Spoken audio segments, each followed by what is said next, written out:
पुराने समय में दो संत एक साथ रहते थे। दोनों संतों की भक्ति का तरीका अलग अलग था। एक संत दिन भर तपस्या और मंत्र जाप करते रहता था, जबकि दूसरा संत रोज सुबह शाम पहले भगवान को भोग लगाता और फिर खुद भोजन करता था। एक दिन दोनों के बीच झगड़ा होने लगा कि बड़ा संत कौन है।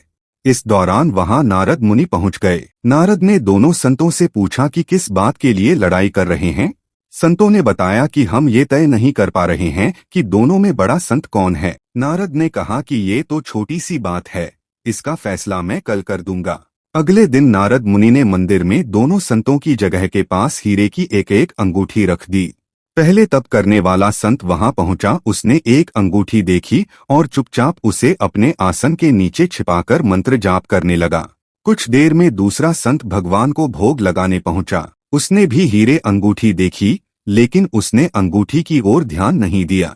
भगवान को भोग लगाया और खाना खाने लगा। उसने अंगूठी नहीं उठाई। उसके मन में लालच नहीं जागा, क्योंकि उसे भरोसा था कि भगवान रोज उसके लिए खाने की व्यवस्था जरूर करेंगे।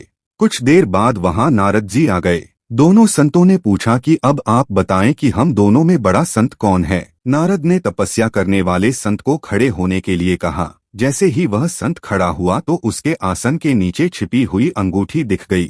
नारद मुनि ने उससे कहा कि तुम दोनों में भोग लगाकर खाना खाने वाला संत बड़ा है। तपस्या करने वाले संत में चोरी करने की बुरी आदत है।